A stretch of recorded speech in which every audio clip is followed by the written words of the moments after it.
This session was described as a roundtable. It's because we also have the energy in this room from Shatpa Biswas, and an artist's work actually sitting next here, next to us. Shatpa sends her sincere apologies because of health reasons. She couldn't really travel from London up to Dundee today, but we feel her energy here. She's very much here. And you can see her film here and her archival material during the break.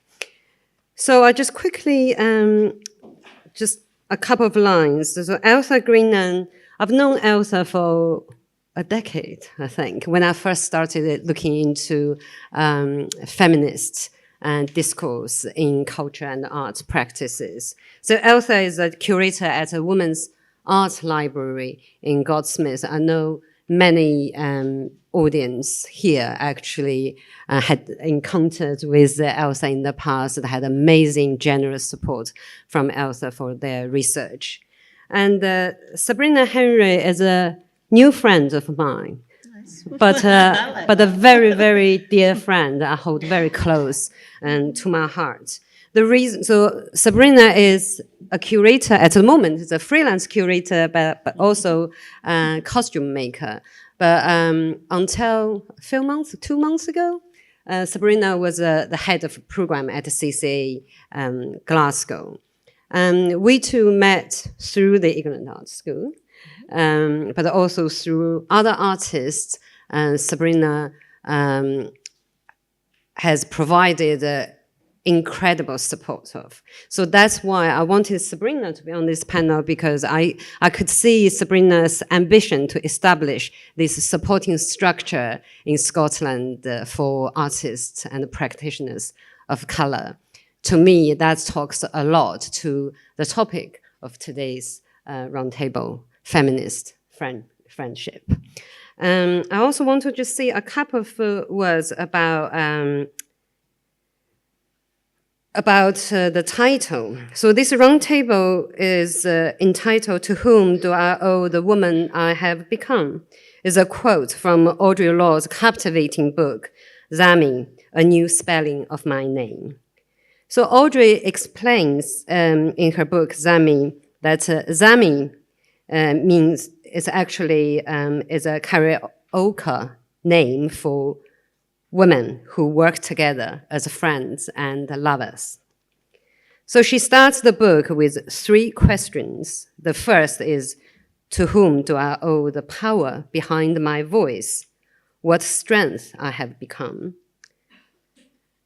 And then her questions unfolds by, to whom do I owe the symbols of my survival? Then, to whom do I owe the woman I have become? So these questions set me asking myself about the women I have learned from, and being inspired by. Many of them have offered me unconditional sisterhood, solidarity, and generosity. Also, including those who have kept a caring and a critical eye over me, such as artist Susan Hiller. I remember when she was alive, every few months she would email me if I programmed 2 men in a row. She would email me, say, Sophia, 2 men? So it keeps me on the track. I still remember her, and I miss her dearly. Yeah.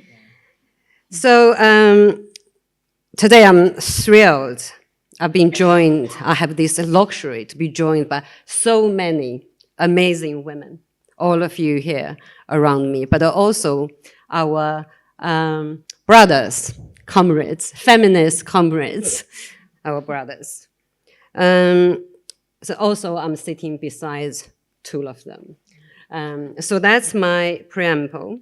So the proceeding would be each of our speakers, so Elsa and Sabrina, they kindly taken on the task to do a short presentation in response to this idea of feminist friendship as a critical learning space.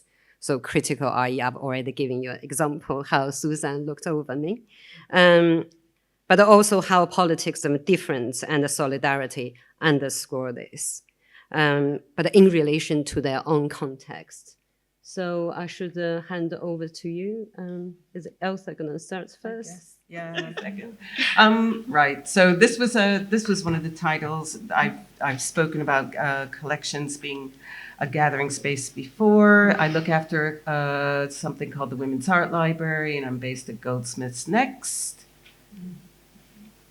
And this is just the kind of slide that I have to stick in front of all the PowerPoints I give. But this is where it gets nice. I did a load of my own personal research was focused on the slide collection that started up the Women's Art Library. The first thing I usually say about the Women's Art Library is that it wasn't an academic project. It was not meant to be in an institute of higher education. It was very much it came out of the self-organizing of women artists in the late 70s, early 80s. And and it started as a slide registry because the 35 millimeter slide was the JPEG of the time, and it was the way you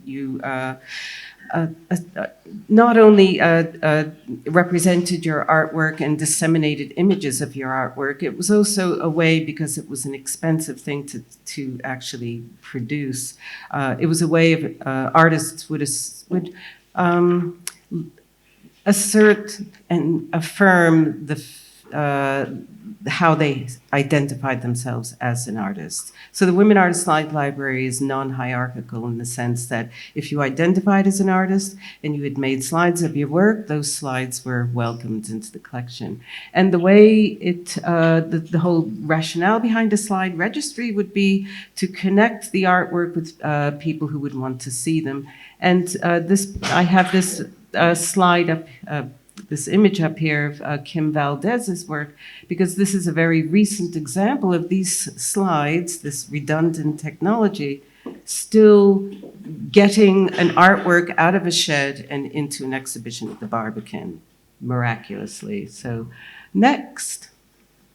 This is just one of my favorite slides because we have the artist in the image in a way that I just feel is very intimate. And I think so much of the slides and the slippage between who is an amateur, who's a professional, it's really about practice, and the body is very much about practice. And the presence of the artist's body in this image, Beth Higgins' foot, in an obviously cramped situation where the only place big enough to have the artwork set out was the bed.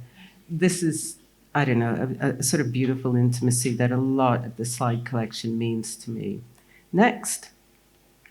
And this is very early days of the Women Art Slide Library when it was set up in Battersea Arts Centre. So this demonstrates how it's not only a matter of bringing stuff into filing cabinets and into a sort of public, giving artists a sort of public space. It was also, the organization was very outward looking. So tying in with what Karen was just speaking about, how artist publishing was so critical. This whole exhibition being dedicated to agitprop kind of publication and everything else. This bulletin board outside of the Women Artist Slide Library is very kind of sort of visualizes that outward activity as well as coming in. And the Women Artist Slide Library went on to publish a magazine for over 20 years. And this magazine, which ended up being called Make the Magazine of Women's Art, still generates money, royalties through being an electronic publication for academia.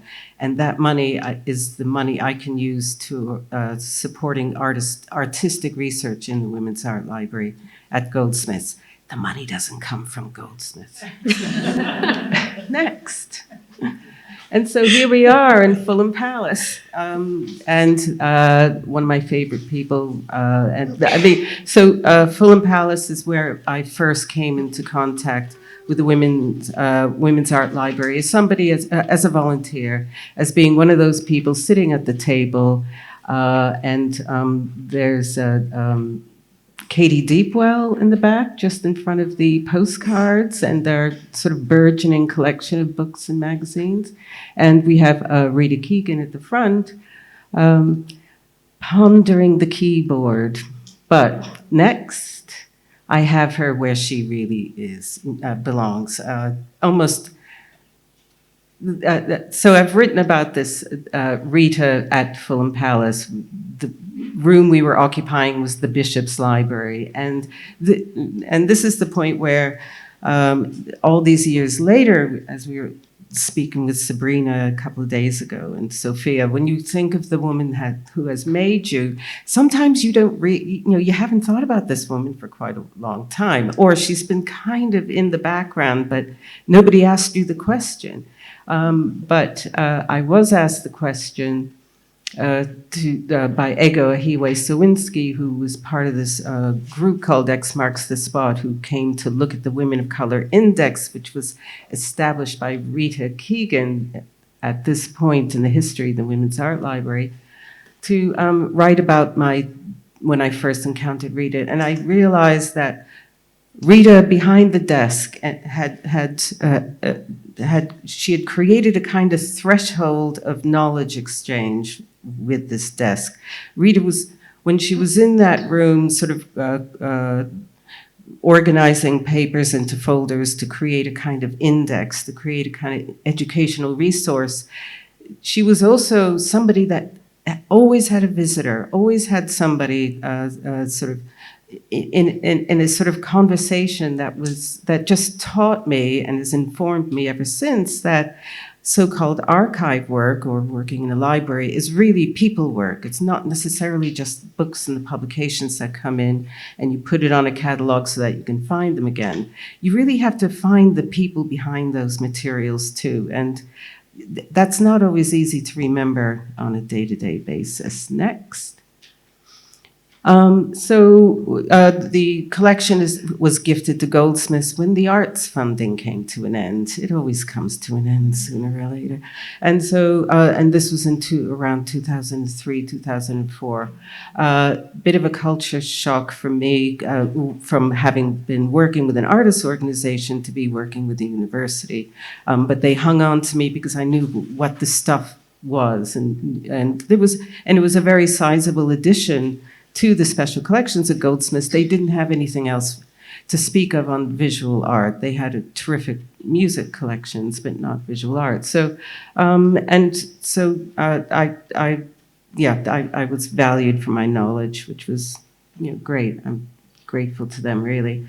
But but all the materials that used to be open for people to browse in a very informal way, it became something that was behind a door in climate-controlled stacks. And so my remit is really to carry on Fulham Palace, carry on the Rita Keegan desk, and to invite artists into the back and to sort of break down those barriers. Next. So that this is the space that is a pretty forbidding, cold gray, but that's just one load of slide files that have come out. Next. And this is me bridging this earlier phase of the library at Battersea Arts Center. And that, I don't own that costume. I was just a participant, and I feel this is what it is that the costume was designed after interviewing me about the role of the curator in this peculiar situation, because there aren't that many curators in special collections. They're either archivists or people who are working with the material. So so anyway, yeah, I look like the high priestess of slides or something, but that was a hell of a thing to get into and to get off again. I only wore it once. So I'm performing it, and the costume actually is really performing me. Next. And this is a work that came about because of defying the protocols of special collections. This was somebody who, after a workshop with Ego, actually, is working in special collections, not with a collection, not with text, not with photographs, slides, but with her own imagining of what it means to have on the other side of the brick wall in the stack this mass of evidence of women's art practice. For her, it was this river of imagination, thinking of the future, and so she was allowed to bring her the brush, the water, the gouache, but she was very meticulous about painting on a plastic sheet. And so there's so much about what this Women's Art Library collection has to do that none of the other collections that do in the same way at Goldsmiths, unfortunately, because of the collections not necessarily having a relationship with the stakeholders, with the people who are recorded in them, the people who created it. But anyway, I'm not going to be very coherent about that. But this is a fabulous quote. And again, going back to Rita as the woman who made me, she was, the thing about her, the way she worked was to insert, and we are in the Bishop's Palace of all things, is to insert ourselves in these situations of responsibility that you're, oh, anyway, next. We'll get around to that. I'm not going to start this out. So here's Rita. She's back. She's with Gina Nembard and Lauren Craig, who are both members of this group, X Marks the Spot, this artistic research group, who morphed into this fabulous project called the Rita Keegan Archive Project. And we made a film called Yes to the Work, which is dedicated to the people who have said yes to the work of in the Women's Art Library. Next.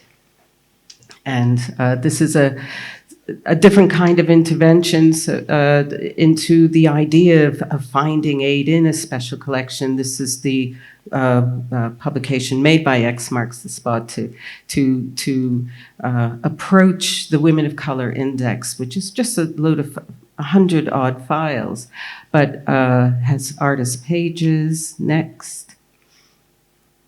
And invited sort of other artists to reflect on the period of time that the Women of Color Index represents, which is the emergence of Black artists. And she did it in conjunction with Eddie Chambers when he was creating the identity-based archive at the African Asian Visual Artists Archive in Bristol at the time. Next. We're getting to the end, don't worry. And there's Lauren and Rita very recently at level 5 at Tate Modern. So this is Rita bringing the whole archive, copy art, scan your life, get it out there, it's almost like an ethnographic practice, just having fun with the audience, and doing this beautiful project called Preservation as Creation. And I think that pretty much sums up what Rita has sort of told me to do. Next. And there's her library in our library. So in terms of creating, a learning space, I just call this Rita's Reading Corner. And it's just her collection of books that she's, that came along with her archive that Ego Ahiwe Sawinski's kind of curated, and we just gave her some shelves. That's all she needs. Thank you. Thank you.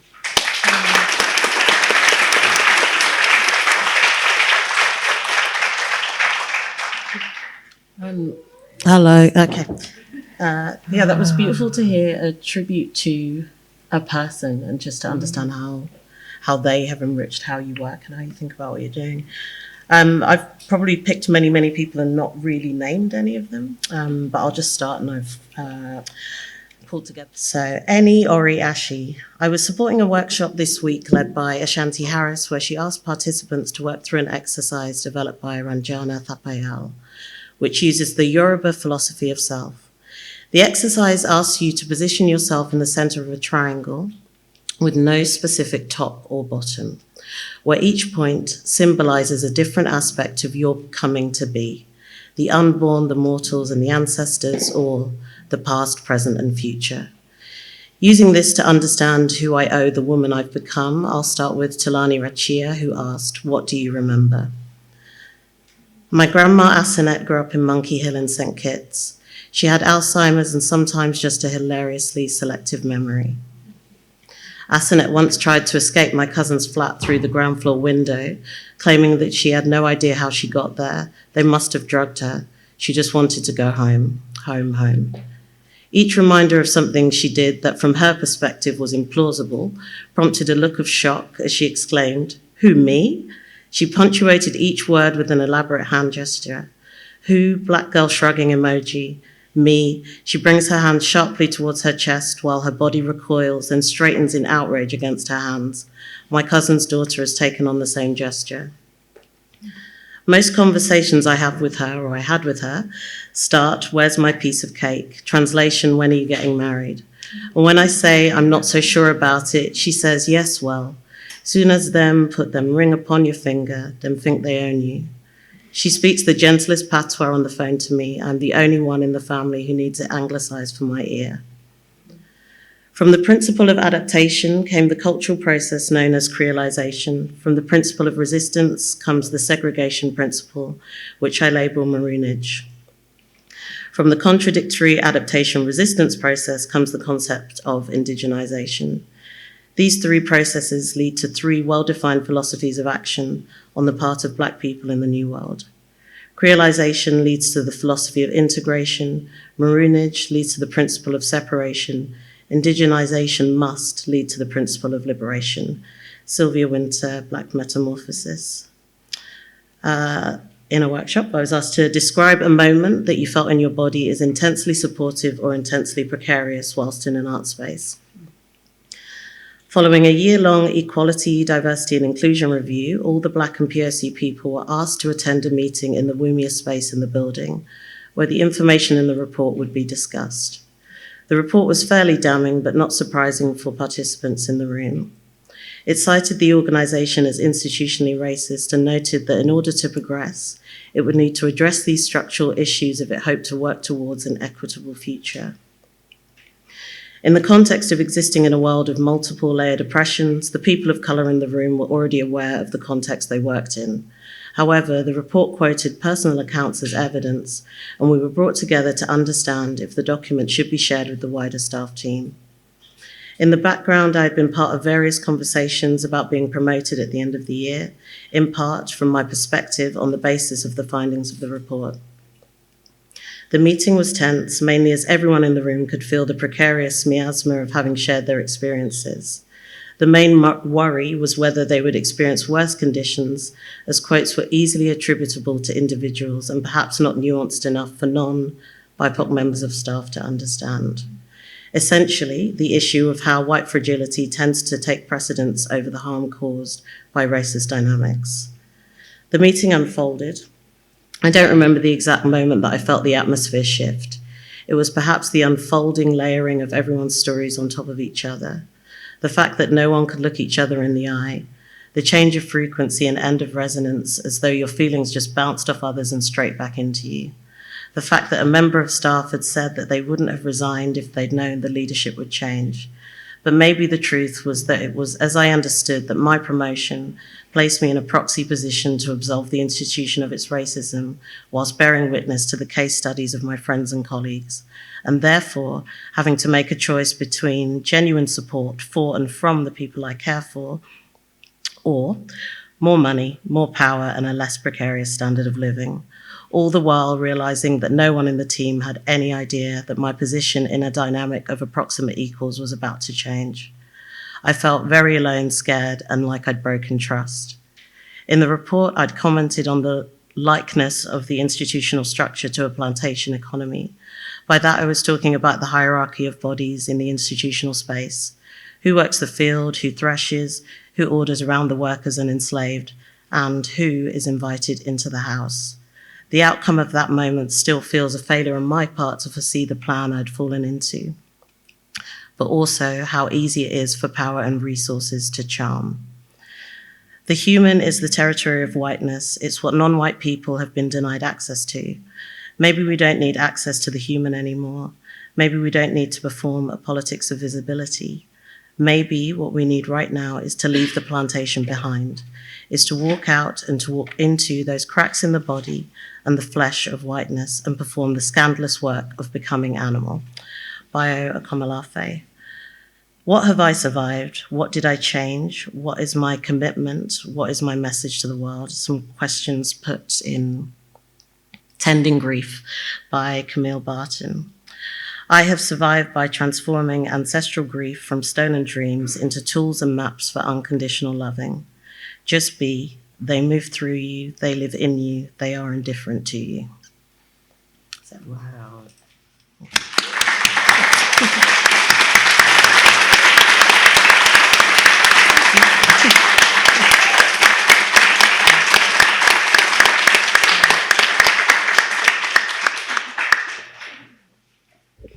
Thank you so much for sharing, both Elsa and Sabrina. That's really extremely powerful.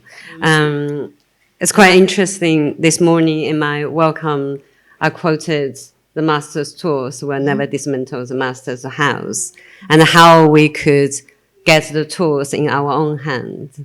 I think that it's a very complex situation you have navigated.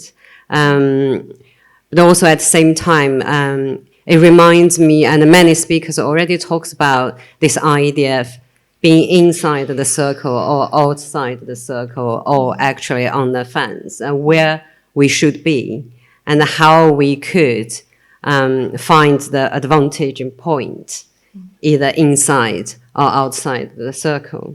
So, we kind of, before this round table, we had a pre-meeting and we had a little structure, but actually, because what you just said is so powerful, I wanted just to ask you immediate question before we jump onto the idea of, these 5 phrases to describe what you would call. Oh, I forgot that bit. yeah, me too. I'm so glad you said that. We can think on the spot. Yes. Just a very quick question. So, obviously, that's one structure you described. And then when I introduced you, I talked about this supporting structure I can see you're trying to set up. So how do you, as far as I know, you only left the institution for 2.5 months max. So within these 2.5 months, how do you navigate the routes between these inside of between the inside of the institution and the outside, and how you continued your work?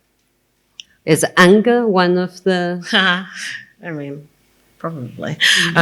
Yeah, I think it would be unfair to say not, but I'm generally of quite a happy disposition anyway. I think when we were speaking about this other day, and I did say this to you as well, I think you sort of give me too much credit, but it's also really nice. Like I take it and I'm like, that's really great. No, it's just not. It's not just being nice. Well, I mean it. But I think at this point I don't really know. But there are probably things that I've always wanted to do, and I think probably from starting working there or just from arriving here, the fact that certain people didn't feel welcome in a particular space or in that space I worked in, but spaces like it, that seemed like the job to do. So then anything else that you get to do is kind of like a fun way of trying to solve that problem or change that dynamic. It's never successful, but that's all you're trying to do in a way that you're never going to reach the end of something. So maybe in this point, there might be an alternative structure, but I don't think it's up to me. But it's nice to be a part of seeing what it could be that's different to something that's so massive. But yeah, you need lots of different things simultaneously, I think. But it's quite interesting, we always talk about alternatives, how we set up alternatives.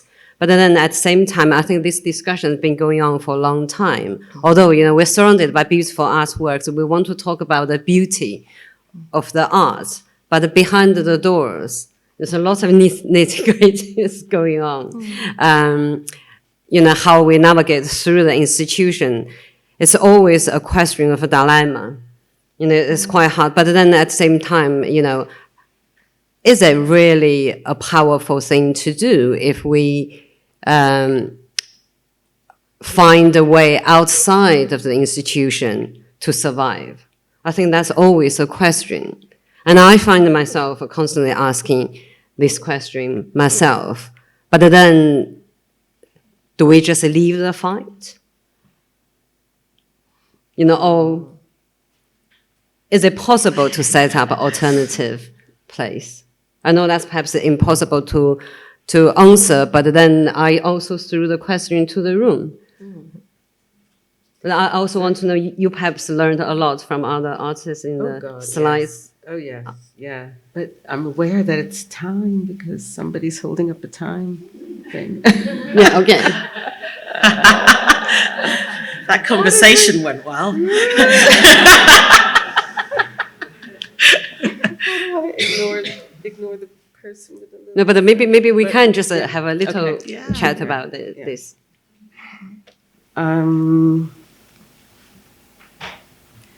I suppose,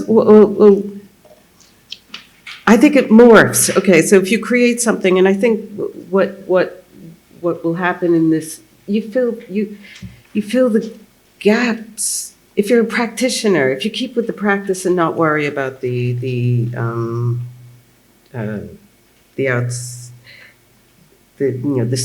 institution or the shifts, they can't stop you from keeping up the practice. I suppose that's what people brought into the space that I happened to ended up in, and you just say yes all the time rather than say no because I haven't got the money. We'll figure out how to do it, which is what you do so brilliantly, and it starts to build up in that way. I suppose a kind of discourse, a space where people feel safe to work in or see each other. I think you think that's a different intention than maybe like what your position is like from the outside. Like, there's a big problem, there needs to be an alternative. But I think what you're saying is it's not from the point of trying to solve something. It's just your will and intention saying, I need to do this thing. Yeah. And then other people also need to do this thing. So then suddenly you're building something that's different. But I don't think you're ever thinking about it like that. But that's quite interesting, thinking about energy of Shatterpa. Because Shatterpa was going to talk about her involvement in the very well-known exhibition called The Thin Black Line, which you can see presented on the light box here. I think in a way, what I want to say is that perhaps we shouldn't follow that kind of approaches, the existing approaches to construct an institution. Not to think about, okay, if that institutional structure doesn't work, and then should we set up another one? And that also reminded me a really interesting phrase or an idea offered by Irit Rogov. She talks about this idea of not to add information, but thinking about a new structure, rethinking a structure. That's something, although, she was talking about a curatorial practice, a cultural practice, but I think overall, in institutional practice, how we, not to follow the existing structure, not to add more information as the knowledge into whatever already there, but completely start something anew. I think that's perhaps what the Thin Black Line already doing, but also what you are trying to do. Okay, so I know the time's up. I cannot take for too long. Well, at least I'm on the stage. But I'm hoping later in the afternoon we might have a gap so we can bring all speakers back and respond to quick questions. Thank you very much for sharing.